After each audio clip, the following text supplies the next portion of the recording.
Bonjour à toutes et à tous, bienvenue dans 2022, l'invité, votre rendez-vous politique, et spécialement pour le Salon international de l'agriculture. Chaque matin, de 9h30 à 10h, nous accueillerons quelqu'un, un invité politique pour revenir sur l'actualité. Et nous sommes en direct vidéo sur la chaîne Émerger, la chaîne YouTube Émerger, la chaîne YouTube également de Power Boost, la page Facebook de Émerger. Et ce matin, j'ai le plaisir d'accueillir Stanislas Rigaud. Bonjour. Bonjour, merci de nous recevoir sur votre antenne. Eh ben, avec grand plaisir. Vous êtes président de Génération Z, mouvement que vous avez fondé en 2020 et vous êtes le porte-parole du parti Reconquête, parti du candidat à la présidentielle Éric Zemmour. Alors ce matin, Stanislas Rigaud, on va aborder plusieurs sujets. D'abord l'invasion russe en Ukraine. On va parler aussi de la présidentielle et forcément, on est au Salon international de l'agriculture. On va parler d'agriculture. 2022, l'invité, ça démarre tout de suite.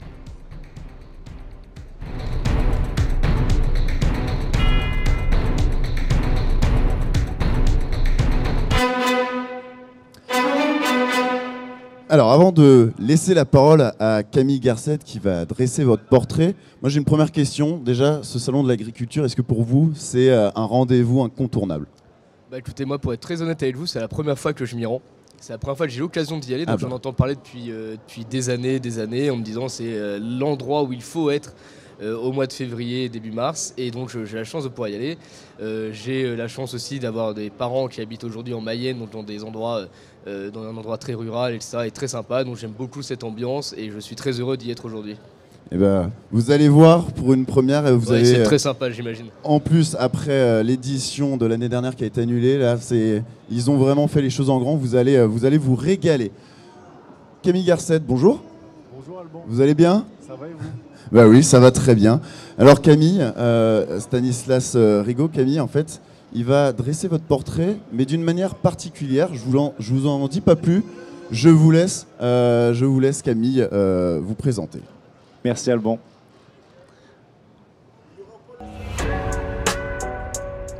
J'espère que vous appréciez le rap. Parfait. Stanislas Rigaud en politique, un petit nouveau, porte-parole du Z, vient casser les islamo-gauchos, ami intime de sa proche conseillère Sarah Knafo. On vous connaît pour votre âge, ensuite pour vos propos clash avec Corbière et Raquel Guérido. Premier passage télé, fallait déjà tirer les rideaux dans une mission douteuse avec Baba au micro où l'éthique journalistique ne se trouvait pas si haut. Fils de militaire, déjà très jeune, vous militiez pour les valeurs de la France. Mais qui est-ce que vous imitiez? Héritage parental ou bien valeur intrinsèque? En tout cas, était-ce là votre première étincelle, celle qui allumait la flamme du patriotisme? Alors animé par l'envie de retrouver ses vraies racines universitaires, vous créez l'étudiant libre, un média plutôt à droite, sans réelle surprise. Celle des valeurs chrétiennes pour aider son prochain. Avant de l'attendre, vérifier l'origine de sa main. Vision archaïque, on sait ce que ça insinue. Nostalgique d'on ne sait pas quoi, mais ce que vous n'avez pas connu. Vous ne voyez votre pays que par le prisme des réseaux. Communication, manipulation, un seul fléau. Partout aujourd'hui, je sais qu'on vous sollicite. Tout juste 22 ans, déjà une place en politique. Paris gagnant, ou bien un passage de courte durée. Réponse par les électeurs, il faudra se prononcer. Stanislas Rigaud, président, Génération Z, se hisse au niveau sans avoir besoin d'aide pour la France malade. Il dit avoir le remède. Un grand ménage a commencé par les mots amen. Mais c'est les valeurs de la France que vous ne cesserez d'embrasser. Amis de la bien-pensance, moi je vais me faire remplacer. Voilà, Camille Garcette. Merci. Il est piquant ce matin. Et il est très bon en rap surtout. J'espère qu'il est aussi bon en journalisme qu'en rap, mais très bon, très bon. Merci, ouais, c'est un petit portrait, c'est aussi pour grossir vos traits de caractère. J'imagine. Et voilà, donc c'est aussi pour retracer un petit peu votre parcours qui est encore récent. Donc je vous remercie de m'avoir écouté en tout cas. Bah, merci à vous. Eh ben merci Camille Garcette. On vous retrouve Merci. tout au long de cette matinée et demain pour dresser un nouveau portrait. Merci. Merci.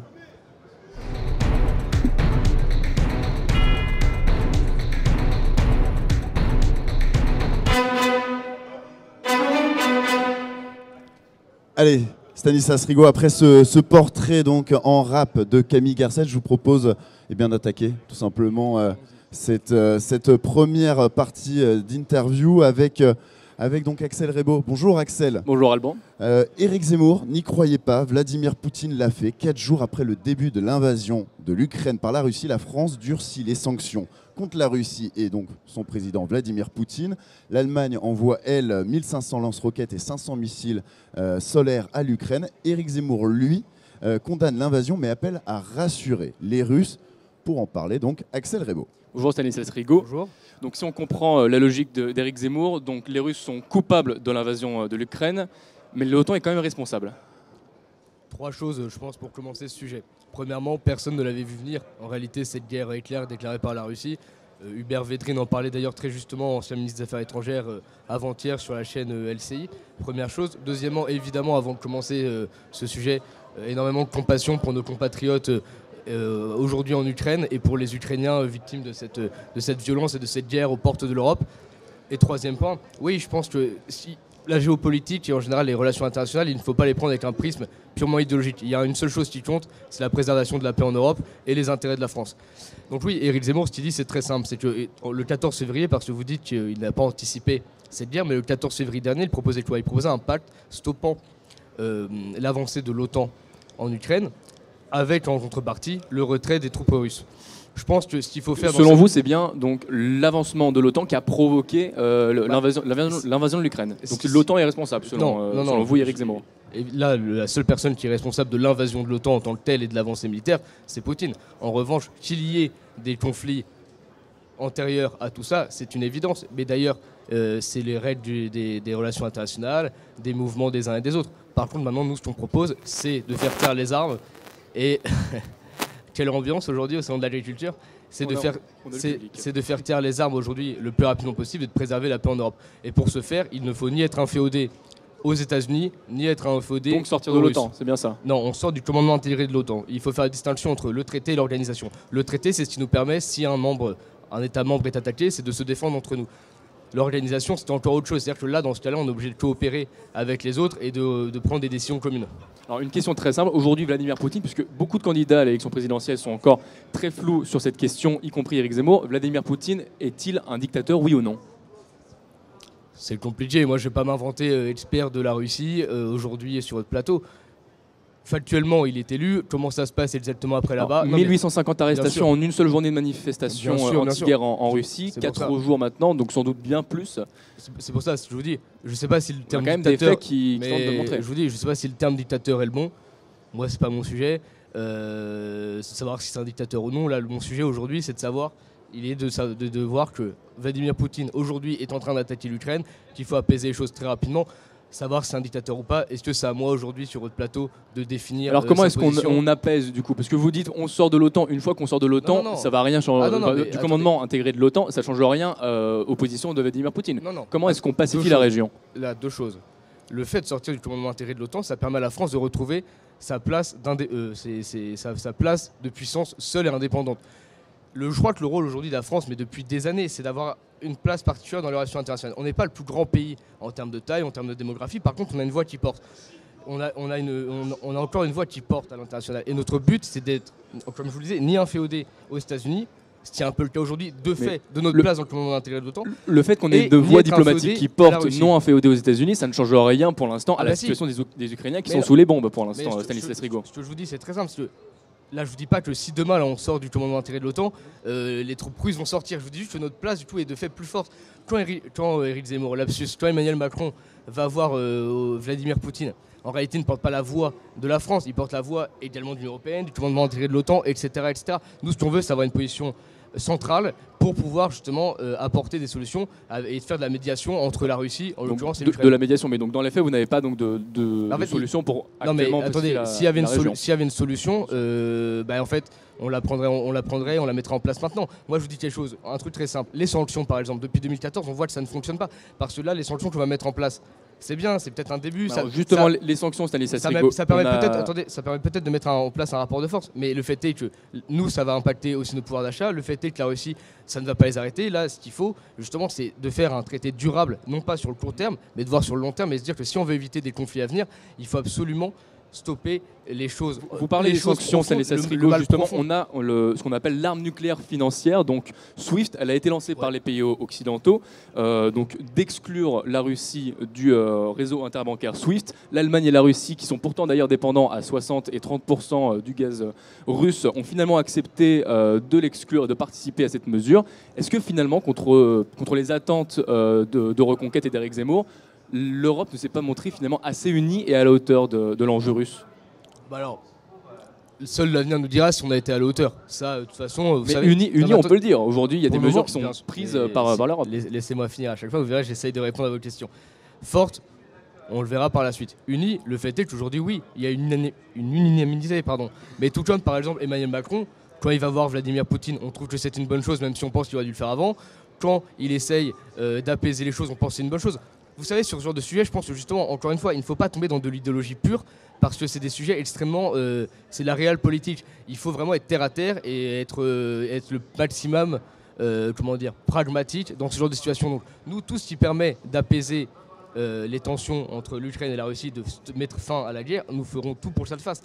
Après, encore une fois, il faut prendre beaucoup de recul là-dessus. Nous, on n'a pas toutes les clés en main, toutes les informations dessus, ce qui est bien normal. La seule personne qui a toutes ces clés en main, c'est Emmanuel Macron. Ce qu'on constate, c'est que les relations avec la Russie n'ont pas été excellentes pendant des années, que du tout de fait, il n'y a pas eu de relation de confiance qui a été installée. Et ça, on peut peut-être le regretter. Aujourd'hui, on a l'Allemagne qui envoie donc des lance-roquettes anti-chars. C'est une mesure assez forte puisque jusqu'à présent, il refusait d'envoyer des armes létales. Les Pays-Bas, eux, envoient des missiles, des fusils. L'Italie, des aides au déminage. La France, pour l'instant, aucun matériel n'a été envoyé. Est-ce qu'on doit envoyer, oui ou non, est-ce qu'on doit armer, former les Ukrainiens face à l'invasion russe? Vous savez, si on veut être dans la médiation, si on veut apaiser les conflits, je ne suis pas sûr qu'envoyer des lance-roquettes aux frontières de l'Ukraine, ce soit une bonne solution. La question est de savoir, veut-on la guerre avec la Russie, veut-on une guerre européenne? Pour vous, donc, les autres pays comme l'Allemagne, l'Italie, ceux qu'on a cités, eux, ceux qui envoient des armes en Ukraine, ils n'incitent pas, ils incitent à la confrontation avec la Russie? De fait, je ne sais pas comment Vladimir Poutine a réagi à ça, je ne sais pas comment la Russie a réagi à ça. Le fait est qu'envoyer des armes aux frontières d'un pays qui est actuellement en guerre, ça amplifie les tensions. Alors, ces armes placées, ces relance-roquettes placées, et peut-être que ce qu'espère l'Allemagne ou les Pays-Bas, c'est la désescalade et impressionner entre guillemets les Russes en jouant leur rapport de force à eux. Mais je ne suis pas sûr que ça fonctionne. À voir comment ça se passe par la suite. À voir beaucoup de politiques, dont Éric Zemmour, disent que la seule chose que comprend Vladimir Poutine, souvent, c'est les rapports de force, justement. C'est pour ça, mais c'est une vraie question, justement. Est-ce qu'aujourd'hui, l'Allemagne et les Pays-Bas sont en capacité de jouer un rapport de force face à la Russie? Bonne question. Donc, mais vous n'êtes pas favorable à l'envoi d'armes ou de formation pour l'instant, les Ukrainiens dans ce conflit? Je pense que ce que fait Emmanuel Macron est pour le coup plutôt modéré et plutôt intelligent, c'est-à-dire mettre des forces en Roumanie tout en étant prudent et ne pas trop s'avancer sur le sujet. Donc, on a donc également une dernière question au sujet donc de la crise migratoire qui guette l'Europe avec ce conflit. On a beaucoup de civils, de familles qui quittent actuellement l'Ukraine. Il y a pas mal de réactions qui ont fait tiquer là-dessus, notamment celle de Nicolas B, eurodéputé anciennement Rassemblement National et qui a récemment soutenu Éric Zemmour. Il y a une différence, je le cite, entre les Ukrainiens qui participent à notre espace civilisationnel et des populations qui appartiennent à d'autres civilisations. Qu'est-ce que ça veut dire, Stanislas Rigaud? On fait une hiérarchie entre les réfugiés européens et ceux qui viennent d'ailleurs? C'est pas ce qu'il dit. Première chose, sur le sujet de la migration, c'est un vrai sujet qui va se poser sur l'Ukraine si la guerre continue de se propager ainsi. La Pologne, notamment, a proposé de les accueillir. Je pense que ce que propose Éric Zemmour, c'est qu'il faut lever les sanctions qui ont été mises en place contre la Pologne pour qu'ils puissent justement accueillir ces gens-là. Et encore une fois, le but, c'est qu'il y ait le moins d'immigrés possible, parce que si ces gens-là partent de leur pays, c'est qu'il y a une guerre, et notre but, c'est de stopper la guerre. Ça, c'est la première chose. Deuxièmement, sur la civilisation, Éric Zemmour, il est dans une logique d'assimilation dans tout son programme politique.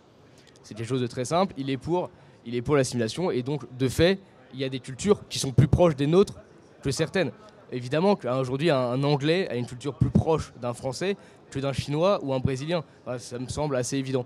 Voilà ce qu'il dit. On ne fait pas de hiérarchie. Par contre, on voit qu'il y a des similitudes plus grandes avec certains pays, certaines civilisations que d'autres. Donc, merci. Oh, je suis désolé, vous n'êtes pas le seul on n'est pas seul, ce matin. Merci en tout cas, Axel Rebaud.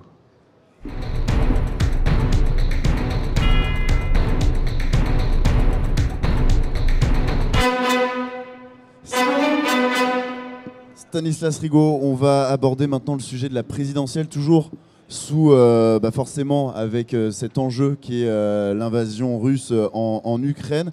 À 43 jours justement du scrutin, la campagne elle est marquée donc par cette crise, un nouvel enjeu politique et diplomatique pour les candidats qui risquent peut-être de tout chambouler. Et pour aborder ce sujet, j'accueille Adrien Hardy. Bonjour. Bonjour Alban, bonjour Stanislas Rigaud. Bonjour Adrien. La situation en Ukraine, est-ce qu'elle change les plans d'Éric Zemmour pour la présidentielle ?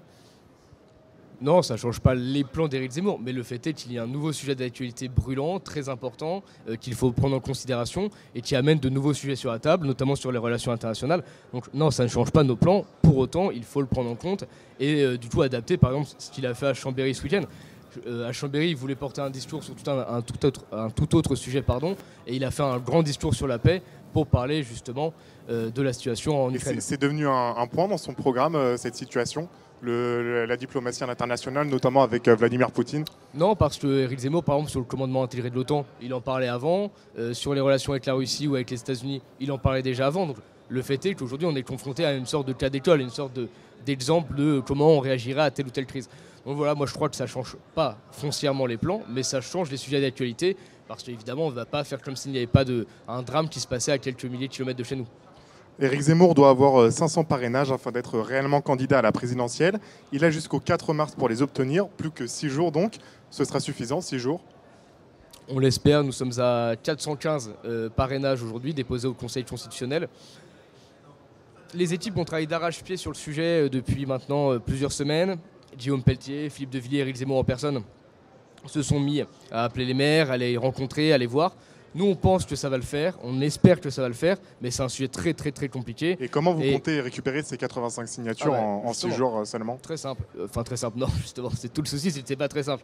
Mais le mode de fonctionnement, c'est quoi? C'est aller à la rencontre des maires, les appeler, leur expliquer pourquoi il faut parrainer, non pas justement pour forcément soutenir un élu, mais pour parrainer la démocratie. Je crois que c'est le distinguo à faire, et d'ailleurs, il faudrait qu'il y ait plus de pédagogie là-dessus. Beaucoup pensent que le parrainage vaut soutien, alors qu'en réalité, un parrainage, c'est juste, à la base, cette règle des parrainages, elle est pour éviter les candidatures loufoques, pour éviter les candidats folkloriques qui ne sont là que pour...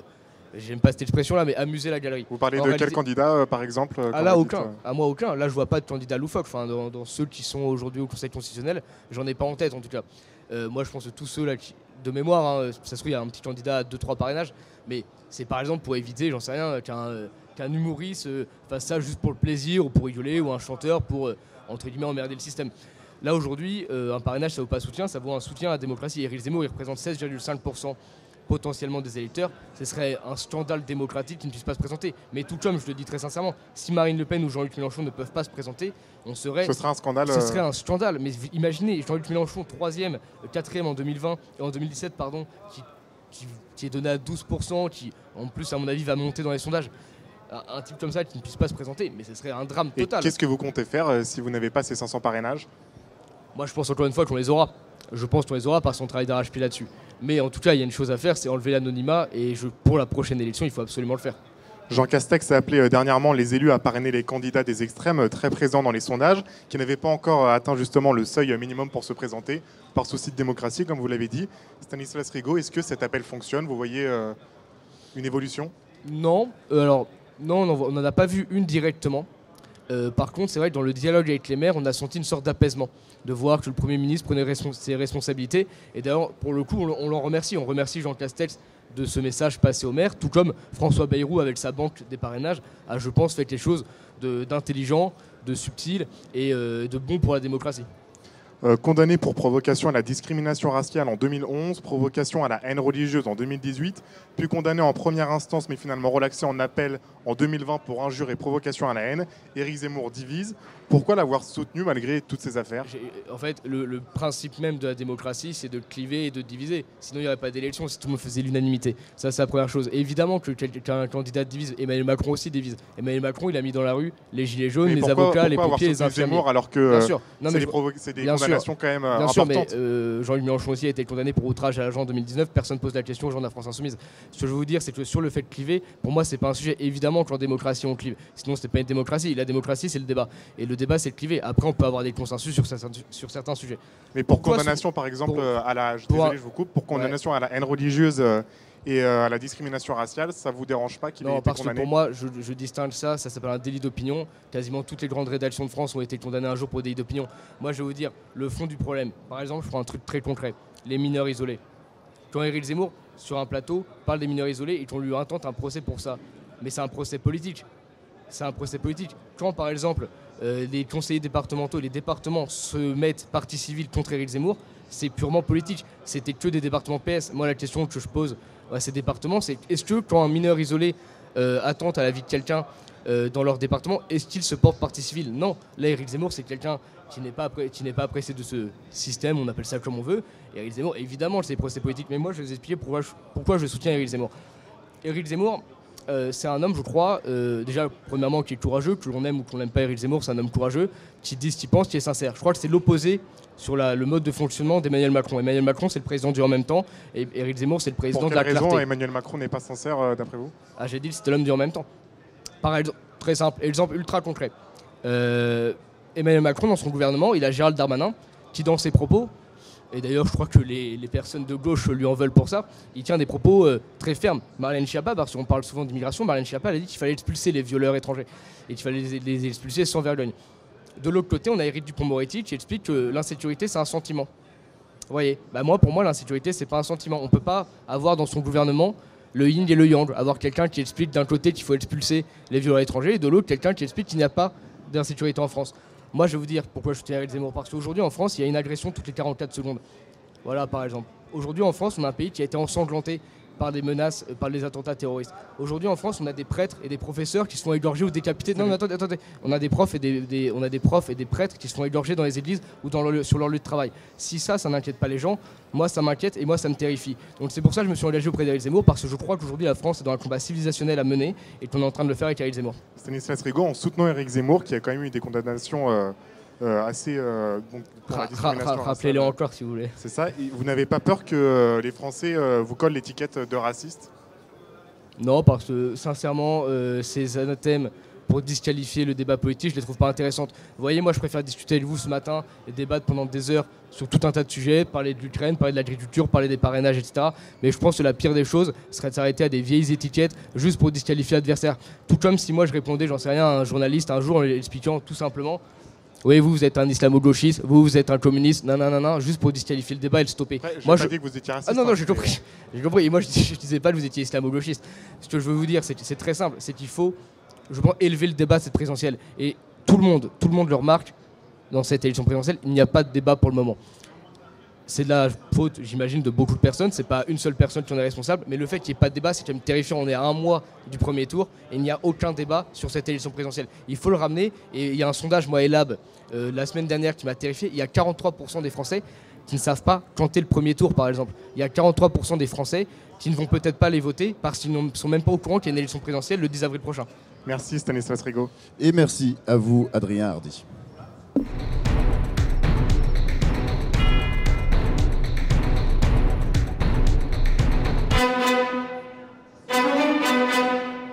Dernière partie de cette interview, Stanislas Rigaud. Le temps passe vite. Ça passe vite et puis on va aborder un sujet important aussi. On est là aussi pour ça, forcément, le monde agricole et les difficultés qu'il traverse. On en parle depuis maintenant plusieurs années, le malaise des agriculteurs qui est toujours présent. Et pour en parler, j'ai Manon Blangis qui nous a rejoint. Bonjour Manon. Bonjour Alban, bonjour Stanislas Rigaud. Bonjour Manon. Aujourd'hui, les enjeux de l'agriculture, c'est une priorité pour Éric Zemmour? Bien sûr, ça fait partie des grands enjeux parce que de l'agriculture, vu qu'on voit qu'on n'a plus beaucoup de temps, moi je vous donne ma perception du sujet. C'est un sujet, l'agriculture. Mais pourtant c'est un sujet où on l'entend pas beaucoup quand même, Éric Zemmour. Ah ouais, je peux parler, je vais essayer de finir, mais pour répondre à votre question sur le fait qu'on n'entende pas parler Éric Zemmour de ce sujet-là, je suis pas d'accord. Il était à Saulieu par exemple il y a 2 semaines, à Saulieu où il a fait un grand meeting, où l'un de ses axes était justement l'agriculture. Éric Zemmour il sera au salon de l'agriculture cette semaine, justement pour rencontrer les agriculteurs et pour proposer. Je crois qu'il y a, dans une campagne présidentielle, il y a ce qu'on appelle des séquences où on thématise. Éric Zemmour, évidemment, à chaque meeting, il a un thème. Et là, le thème de cette semaine, par exemple, ça va être l'agriculture. Mais sur ce que j'étais en train de dire, je pense que l'agriculture, elle touche 3 grands domaines. C'est lié à 2 autres grands domaines. Il y a l'industrie et il y a l'écologie. D'où l'intérêt de prendre cette question à bras-le-corps et d'en faire un sujet extrêmement Alors, important. Aujourd'hui, quand on lit le programme d'Éric Zemmour, on ne voit rien sur une revalorisation des salaires des agriculteurs. Pourtant, c'est une des grandes questions en ce moment pour les agriculteurs. Pourquoi on ne voit rien vraiment sur la revalorisation des salaires ? Il y a plusieurs choses, parce que sur les salaires, par exemple, des agriculteurs, Éric Zemmour, il va être aujourd'hui confronté, enfin aujourd'hui, cette semaine, confronté à cette question, et le but, comme je vous dis, c'est de thématiser. Il va répondre à ces interrogations-là dans la semaine. Première chose. Donc il aura une proposition à ce sujet à faire aux agriculteurs ? Bien sûr, et deuxième chose, nous, par exemple, on est pour que les jeunes personnes, les personnes intéressées par ce sujet puissent de nouveau s'intéresser à la vie agricole et s'engager. Coucou. Et on va relancer, par exemple... On a quelques personnes autour du plateau qui sont venues pour écouter l'interview. Et écoutez, on va renforcer la dotation jeune pour les agriculteurs pour qu'ils puissent aller s'installer, pour par exemple faciliter les prêts bancaires. Donc ça, c'est quand même un sujet important. Mais aujourd'hui, la préoccupation qui est quand même principale pour les agriculteurs, c'est le fait qu'ils ne puissent pas vivre dignement de leur métier. Et c'est pour ça, et c'est là où c'est là où on va essayer d'y aller un peu dans le fond du sujet. Aujourd'hui, on a quasiment 50% d'importation de nourriture, de produits, etc. Nous, avec Éric Zemmour, déjà, on va stopper les traités de libre-échange. On va on va pas encourager, on va obliger les cantines scolaires, par exemple, les lieux de restauration collective, à aller chercher leurs produits, leur nourriture dans les circuits courts, dans le département. Mais ça, est-ce que ça permettrait de revaloriser ce métier vraiment ? Évidemment, parce que c'est quand même problématique de se dire qu'aujourd'hui en France, dans un souci écologique, dans un souci de pouvoir d'achat, dans un souci de bien-être, on soit obligé d'aller chercher de la viande au Canada ou en Nouvelle-Zélande, alors qu'en réalité, à 100 km, 50 km, on peut avoir le même produit de meilleure qualité. Alors justement, sur BFM TV, le 9 février dernier, Éric Zemmour a annoncé vouloir stopper l'importation de produits agricoles qu'on ne pourrait pas produire en France avec nos normes à nous. Ça veut dire quoi exactement ? Ça veut dire qu'on stoppe quel produit par exemple ? Là, très sincèrement, j'ai pas de produit en tête. Je vais pas vous faire du bullshit pendant 3 minutes. J'ai pas le produit en tête, mais moi, ça me paraît être une mesure de bon sens, par exemple. Si on peut produire nous-mêmes en France, pourquoi aller chercher ailleurs ?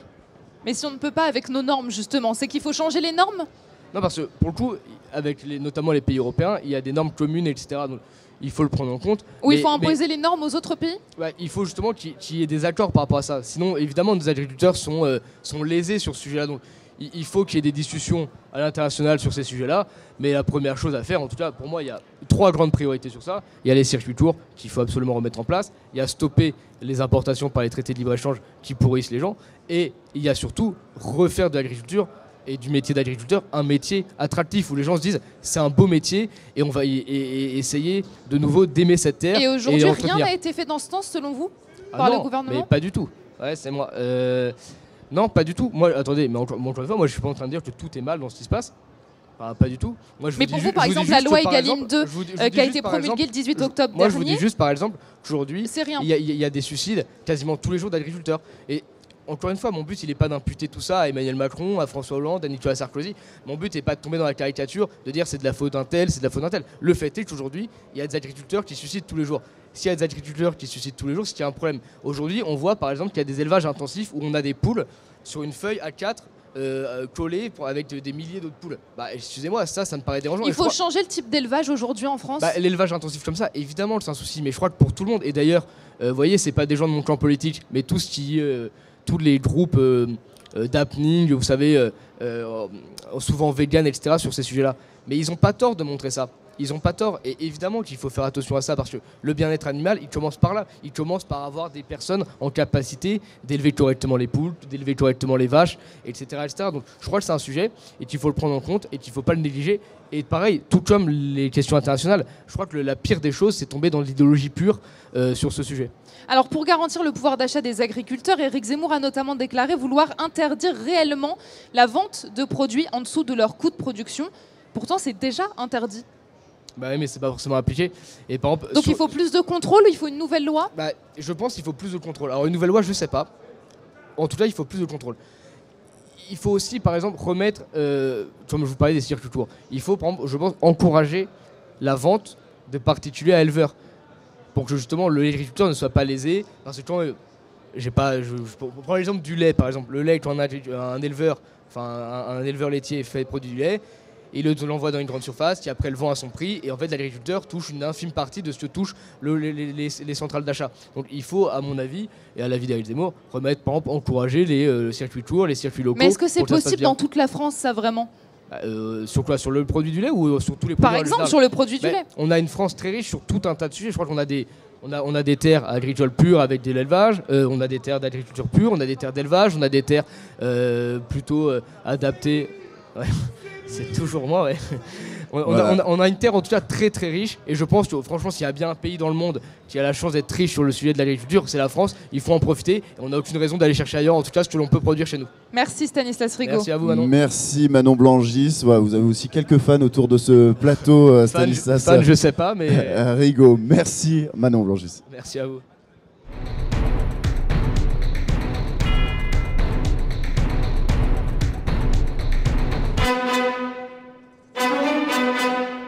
« 2022, l'invité, c'est terminé pour aujourd'hui. Merci Stanislas Rigaud d'avoir été avec nous. Bonne visite, vous allez quand même donc vous balader un petit peu aujourd'hui. Vous allez visiter votre région, le Pays de la Loire. Ouais, on va y aller, ça va être sympa. Il faut aller voir aussi les autres régions. En tout cas, bonne visite. Merci à vous. Merci profitez bien, merci d'avoir été avec nous. Et puis nous, moi je vous dis à tout de suite pour À travers champs, ça démarre dans quelques instants.